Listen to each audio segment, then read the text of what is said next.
বন্ধুরা সবাই ভালো আছো? আশা করি ভালো আছো। আমরা এই সকাল সকাল ডিউটিতে এসেছি।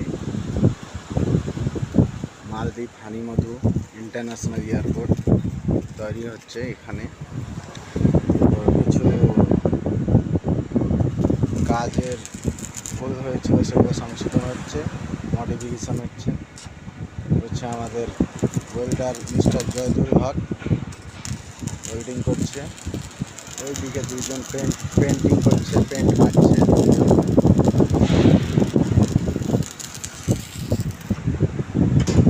এই যে আমাদের সাইড,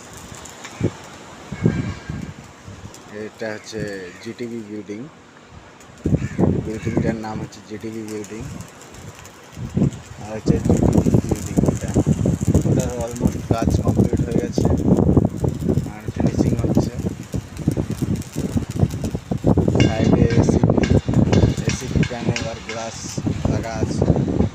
ওইখানে গেটের কাজ চলছে। আর এই যে আমাদের সুন্দর একদম এত সুন্দর পানির কালার। মালদ্বীপে কিছু নাই, শুধু একটাই জিনিস, পানির কালারটা হেবি সুন্দর।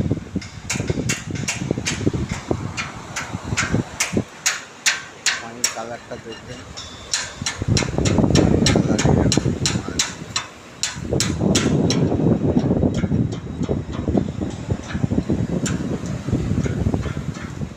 এইরকম দ্বীপ এইখান থেকে দেখা যায়।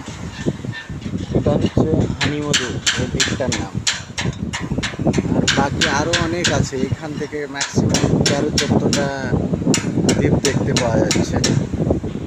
ওই যে দেখতে পাচ্ছেন, ওইখানে একটা, ওই সামনেটা দুটো, ওইটাই একটা। এইদিকে যেদিকে তাকাবো সেই দিকে দ্বীপ, ছোটো ছোটো দ্বীপ। সবচাইতে এই এরিয়াটার মধ্যে সবচাইতে বড় দ্বীপ হচ্ছে এটা। 8 কিলোমিটার।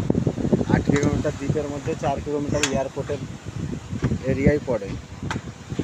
4 kilometre airport. আর সেই জন্য এই জায়গাটাতে এয়ারপোর্টটা তৈরি করেছে। এই জায়গাটায় জনসংখ্যা কম, কিন্তু জায়গাটা অনেক বড়, এর জন্য এইখানে এয়ারপোর্টটা তৈরি করেছে। এটা হচ্ছে ওয়াকওয়ে রাস্তা। এইখান দিয়ে হেঁটে হেঁটে যাবো। ওখানে একটাতে ওই ফ্লাইট পানিতে